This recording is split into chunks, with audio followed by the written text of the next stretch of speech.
चमोली के माणा में rescue operation का आज तीसरा दिन है। एवलांच की घटना में अब तक 4 मजदूरों की मौत हो चुकी है। 4 मजदूर अभी भी लापता हैं।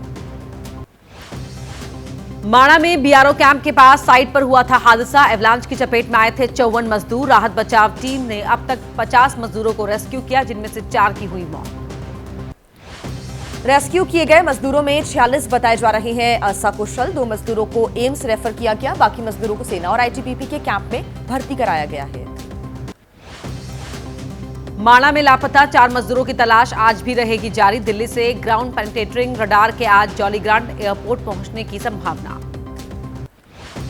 माणा में युद्ध स्तर पर चल रहा है रेस्क्यू ऑपरेशन। राहत बचाव में सेना, आईटीबीपी, एनडीआरएफ, एसडीआरएफ शामिल है। स्थानीय प्रशासन की टीम्स भी रेस्क्यू में मदद कर रही है। चमोली की माणा में रेस्क्यू के लिए लगाए गए 6 हेलीकॉप्टर। राहत कार्यों में तेजी लाने के लिए गौचर हवाई पट्टी को अलर्ट पर रखा गया। प्रशासन, पुलिस, स्वास्थ्य विभाग और फायर सर्विस की टीम तैनात। एवलांच की घटना में मारे गए मजदूरों के परिवारों को आर्थिक मदद। उत्तराखंड सरकार ने मृतकों के परिजनों को 4-4 लाख रुपए मुआवजे की घोषणा की है। उत्तराखंड के सीएम पुष्कर धामी ने की घायल मजदूरों से बातचीत। उनकी सेहत के बारे में ली जानकारी। मुख्यमंत्री ने दिया हर संभव मदद का भरोसा। 4 मजदूरों की मौत पर उत्तराखंड के सीएम पुष्कर सिंह धामी ने दुख व्यक्त किया। अधिकारियों को राहत बचाव कार्य में तेजी लाने के निर्देश दिए। घायलों के इलाज की पूरी व्यवस्था करने को भी कहा है। माणा में राहत बचाव टीमों के लिए खराब मौसम बन रहा है चुनौती। बर्फीले तूफान और ठंड की वजह से राहत कार्यों में परेशानी। बर्फ में दबे लोगों तक पहुंचना हुआ मुश्किल। अत्याधुनिक उपकरणों की ली गई मदद। उत्तराखंड में फिर से मुसीबत बन सकता है मौसम। ऊंचाई वाले इलाकों में अगले कुछ दिनों तक भारी बर्फबारी का दौर जारी रह सकता है। चमोली और आसपास के क्षेत्रों में अलर्ट जारी किया गया। एवलांच का खतरा बना हुआ है। माणा में एवलांच की चपेट में हल्द्वानी के 2 सगे भाई भी आए थे। युवकों के परिजनों ने कहा दोनों ही लड़के सुरक्षित, फिलहाल अस्पताल में कराया गया भर्ती। माणा की घटना ने बढ़ाई उत्तराखंड सरकार की चिंता। ऊंचाई वाले इलाकों में निर्माण काम को लेकर नई गाइडलाइंस बनाने पर विचार हो रहा है। जल्द ही उच्च स्तरीय बैठक बुलाने की है तैयारी। माणा की घटना पर उत्तराखंड के पूर्व सीएम हरीश रावत का बयान। कहा उस इलाके में लगातार बढ़ रही हैं हिमस्खलन की घटनाएं। ऐसी घटनाएं चिंता का विषय। माणा की घटना में घायल हुए मजदूरों को लेकर सांसद बलूनी ने रक्षा मंत्री राजनाथ सिंह से मुलाकात की। एक्स पर लिखा, संकट की इस घड़ी में घायल मजदूरों को सही इलाज देना हमारी है प्राथमिकता। माणा की घटना को लेकर ऋषिकेश में हुई विशेष गंगा आरती। चिदानंद महाराज ने गंगा घाट पर की आरती। मृतकों की आत्मा की शांति और घायलों के जल्द स्वस्थ होने के लिए प्रार्थना। उत्तराखंड के धारचूला में पहाड़ी दरकने का वीडियो सामने आया है। तवाघाट लिपुलेख मार्ग पर पहाड़ का एक बहुत बड़ा हिस्सा नीचे गिरा। मलबे की चपेट में आकर एक मजदूर की मौत की जानकारी। 6 लोग घायल हुए। जम्मू कश्मीर के गुलमर्ग में भारी बर्फबारी बन रही है परेशानी। भारी बर्फबारी की वजह से बांदीपोरा, गुरेज सहित कई प्रमुख मार्ग बंद। मशीनों की मदद से बर्फ हटाने का काम जारी। गुलमर्ग में फिर से बिछ गई है बर्फ की सफेद चादर। नजर आ रहा है स्वर्ग का सुंदर नजारा। पहाड़ियों ने ओढ़ ली है सफेद चादर। हिमाचल प्रदेश की चंबा में जबरदस्त बर्फबारी। घरों की छतों पर जम गई है बर्फ की मोटी परत। मौसम खुलने पर बर्फ हटाने में जुट गए लोग। जम्मू कश्मीर के डोडा में भी पिछले कई दिनों से मौसम खराब है। डोडा के ऊंचाई वाले इलाकों में बर्फबारी हो रही है। कोटी, गुंधरा, देसा, काश्तीगढ़ समेत कई इलाके बर्फ से ढक गए हैं। तमिलनाडु के कई हिस्सों में बदला मौसम का मिजाज। थूथुकुड़ी में हुई बारिश, पारा गिरने से ठंड में फिर से इजाफा। पीएम नरेंद्र मोदी के 3 दिवसीय गुजरात दौरे का आज है दूसरा दिन। रिलायंस वनतारा जाएंगे पीएम। सोमनाथ मंदिर में करेंगे दर्शन पूजन। 3 मार्च को सासनगिर नेशनल पार्क में करेंगे जंगल सफारी। गुजरात दौरे के दौरान जामनगर पहुंचने पर प्रधानमंत्री मोदी का भव्य स्वागत। सड़कों पर खड़े लोगों ने किया वेलकम। पीएम मोदी ने भी हाथ उठाकर लोगों का अभिवादन किया स्वीकार। गृह मंत्री अमित शाह भी आज जाएंगे गुजरात। मेहसाणा में नवनिर्मित गोवर्धन नाथ मंदिर का उद्घाटन करेंगे। सेठ जीसी हाई स्कूल में विद्या भवन और सांस्कृतिक भवन का भी लोकार्पण करेंगे। नई दिल्ली रेलवे स्टेशन पहुंचकर कुलियों से मिले राहुल गांधी। भगदड़ के दौरान यात्रियों की मदद के लिए जताया आभार। कहा कुली भाइयों ने की थी इंसानियत की मिसाल पेश। राहुल गांधी ने कुलियों से मुलाकात के बाद केंद्र सरकार पर भी निशाना साधा। कहा हादसों से सीख लेना जरूरी है। प्रयागराज महाकुंभ जाने के दौरान नई दिल्ली स्टेशन पर भगदड़ मची थी। राहुल गांधी के प्रयागराज महाकुंभ नहीं जाने पर सियासत जारी। मध्य प्रदेश के मंत्री विश्वास सारंग ने कहा, ईसाई धर्म छूट ना जाए इसलिए महाकुंभ नहीं गए राहुल। विश्वास सारंग ने सोनिया और प्रियंका गांधी पर भी साधा निशाना। लखनऊ में आज सुबह 11 बजे मायावती की बड़ी बैठक। पार्टी संगठन और जनाधार को बढ़ाने के लिए दिए गए कार्यों की समीक्षा की जाएगी। बैठक में वरिष्ठ पदाधिकारी और राज्य के अध्यक्ष समेत दूसरे नेता शामिल होंगे। उद्धव ठाकरे के लिए राहत भरी खबर। मातोश्री में पार्टी की बैठक में पहुंचे सभी सांसद। उद्धव गुट के सांसदों के किसी और पार्टी में जाने की चल रही थी चर्चाएं। उद्धव गुट के सांसद संजय दीना पाटिल ने कहा, हमारा कोई भी सांसद दूसरी पार्टी में नहीं जा रहा है। उद्धव ठाकरे के साथ हम सब खुश हैं, मिल रहा है सम्मान।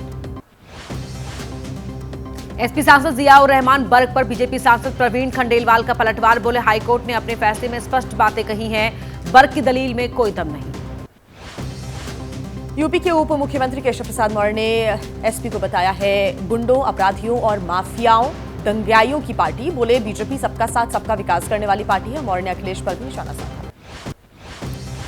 योगी आदित्यनाथ के कटमुल्ला वाले बयान पर भड़के ओवैसी। कहा, यूपी के सीएम उर्दू बोलने वालों को कटमुल्ला कहते हैं, उन्हें तो उर्दू नहीं आती, फिर वो साइंटिस्ट क्यों नहीं बने। असदुद्दीन ओवैसी ने प्रधानमंत्री नरेंद्र मोदी पर भी निशाना साधा। कहा, मोदी 56 इंच का सीना होने का करते हैं दावा, फिर भी अमेरिका के F-35 विमान पर वो चुप रहे।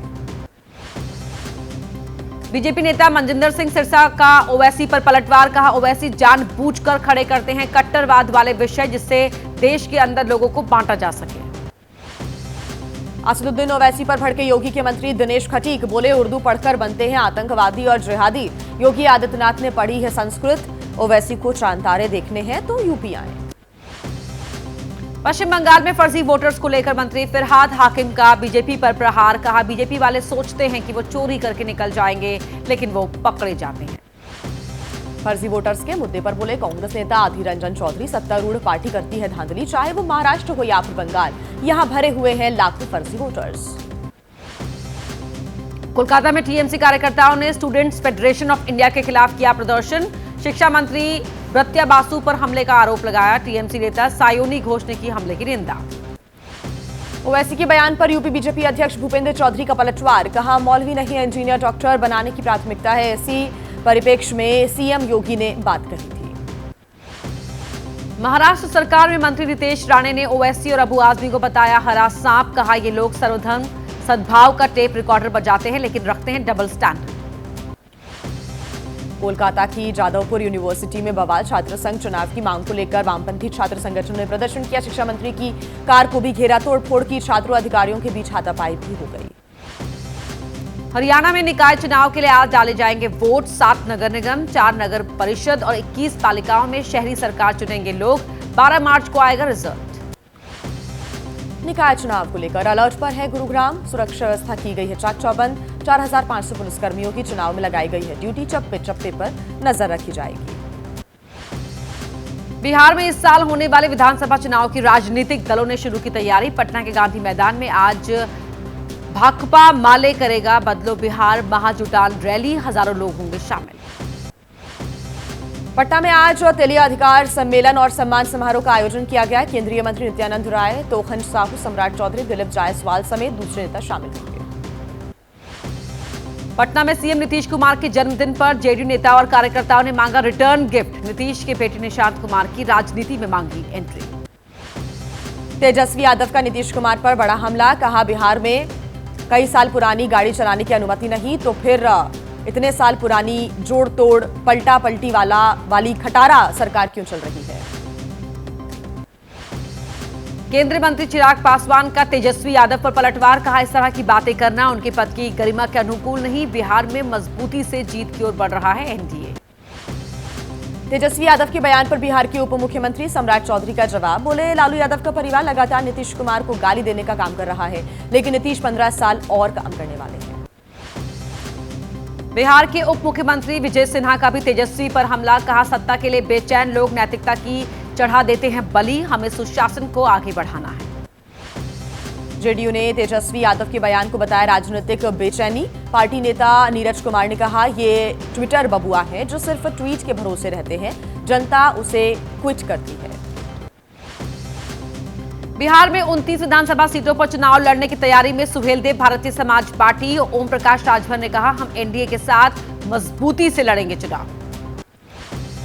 बिहार चुनाव के लिए असदुद्दीन ओवैसी ने कमर कसी, कहा बिहार में हम अच्छा फैसला करेंगे, कितनी सीटों पर लड़ेंगे चुनाव ये जल्द तय होगा। 8 मार्च को महिला सम्मान योजना लागू कर सकती है दिल्ली सरकार। बीजेपी प्रदेश अध्यक्ष वीरेंद्र सचदेवा ने कहा, 8 तारीख आने दीजिए, चीजें जल्द हो जाएंगी साफ। दिल्ली के तालकटोरा स्टेडियम में बाबा की लाडू कार्यक्रम में शामिल हुई मुख्यमंत्री रेखा गुप्ता। कहा, आस्था के इस दिव्य आयोजन से भक्ति की शक्ति को महसूस करने का अवसर मिला। बीजेपी विधायक हरीश खुराना ने दिल्ली सरकार को मिशन मोड पर बताया। कहा, राजधानी को बेहतर बनाने के लिए जो भी कदम उठाने की होगी आवश्यकता, उसे उठाएंगे। दिल्ली की सीएम रेखा गुप्ता का बिल्डिंग कंस्ट्रक्शन को लेकर अहम फैसला। राजधानी में अब इमारत के निर्माण के लिए पुलिस की नहीं लेनी होगी इजाजत। बेल्जियम की राजकुमारी एस्ट्रिड आज करेंगे यूपी के बिजनौर का दौरा। फ्रेंच फ्राइज यूनिट के भूमि पूजन में होंगी शामिल। कार्यक्रम में सीएम योगी आदित्यनाथ के शामिल होने की भी संभावना। गुरुग्राम में आज देश के पहले विश्व शांति केंद्र का उद्घाटन करेंगे पूर्व राष्ट्रपति रामनाथ कोविंद। राजस्थान के आचार्य लोकेश मुनि के मार्गदर्शन में बना है केंद्र। कार्यक्रम में कई साधु संत भी शामिल होंगे। भारत के G20 शेरपा और नीति आयोग के पूर्व सीईओ अमिताभ कांत ने भी छेड़ा हफ्ते में 80-90 घंटे काम का टॉपिक। बोले, भारतीयों को करनी चाहिए कड़ी मेहनत। मुंबई में केपीबी हिंदुजा कॉलेज के वार्षिक दिवस समारोह में उपराष्ट्रपति जगदीप धनखड़ का बड़ा बयान। कहा, सनातन को देश की संस्कृति और शिक्षा का होना चाहिए हिस्सा। मणिपुर की सुरक्षा व्यवस्था को लेकर गृह मंत्री अमित शाह ने की समीक्षा बैठक। 8 मार्च से सभी बंद रास्तों को खोलने के दिए निर्देश। रास्ता रोकने वालों के खिलाफ होगी सख्त कार्रवाई। मणिपुर को लेकर अमित शाह की बैठक पर कांग्रेस ने निशाना साधा। सुप्रिया श्रीनेत ने कहा, मणिपुर कर रहा है प्रधानमंत्री नरेंद्र मोदी का इंतजार। 1.25 साल से जल रहा है राज्य। लखनऊ में अपहरण की कोशिश नाकाम। व्यापारी का अपहरण करने जा रहे बदमाश गिरफ्तार। मुखबिर की सूचना पर कार्रवाई। अपहरण के लिए मिली थी 10 लाख रुपए की सुपारी। दिल्ली के रनहौला थाना इलाके में ज्वेलरी शॉप में चोरी। दीवार तोड़कर दुकान के अंदर घुसे चोर। अलमारी में रखा हुआ कैश और सोना चांदी लेकर फरार हो गए। दिल्ली में तमंचा दिखाकर फरार होने वाला बदमाश गिरफ्तार। पुलिसकर्मियों को तमंचा दिखाकर हुआ था फरार। सरकारी बाइक लेकर रफूचक्कर हुआ था बदमाश। तेलंगाना के नागरकुर्नूल में सुरंग में फंसे 8 में से 4 लोगों की लोकेशन का पता चल गया है। आज शाम तक बाहर निकालने की उन्हें उम्मीद है। एक हिस्सा गिरने से सुरंग में कई दिनों से फंसे हुए हैं 8 लोग। यूपी के प्रयागराज में माफिया अतीक अहमद के बंद पड़े ऑफिस में लगी आग। बुलडोजर एक्शन के बाद ऑफिस के बाकी बचे हुए हिस्से को बैरिकेडिंग लगाकर कर दिया गया था बंद। हरदोई में ट्रेन पलटाने की साजिश हुई नाकाम। ऋषिकेश से हावड़ा जा रही एक्सप्रेस ट्रेन को डीरेल करने की साजिश यहां पर हुई। ट्रैक पर रखे गए लोहे के बोल्ट और पत्थर। 2 लोग गिरफ्तार किए गए हैं। गुजरात के सोमनाथ में हादसा हुआ। कॉम्प्लेक्स की पहली मंजिल पर यहां पर आग की चपेट में आ गया पूरा का पूरा इलाका। फायर ब्रिगेड ने आग पर काबू पा लिया है। शॉर्ट सर्किट से आग लगने की आशंका यहां व्यक्त की जा रही है। आगरा में भी चलती कार लगी बनी आग का गोला। कार सवार लोगों ने समय रहते बाहर निकलकर अपनी जान बचाई। शॉर्ट सर्किट से आग लगने की आशंका है। थाना एतमादपुर क्षेत्र में हाईवे पर यह घटना है। उत्तराखंड के ऋषिकेश में मशाल जुलूस के दौरान एक बड़ा हादसा हो गया। मशाल की आग भड़कने से एक शख्स इसकी चपेट में आ गया। जुलूस में मौजूद लोगों ने बड़ी मुश्किल से अपनी जान बचाई।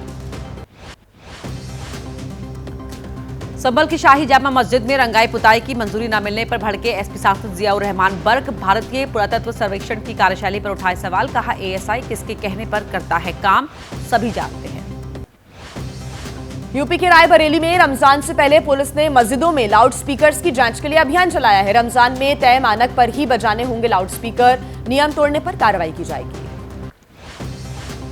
दिल्ली में प्रदूषण पर सख्ती। 1 अप्रैल से 15 साल पुरानी गाड़ियों को नहीं मिलेगा पेट्रोल डीजल। मंत्री सिरसा ने कहा, ऐसे वाहनों की पहचान के लिए विशेष टीमें बनाई जाएंगी।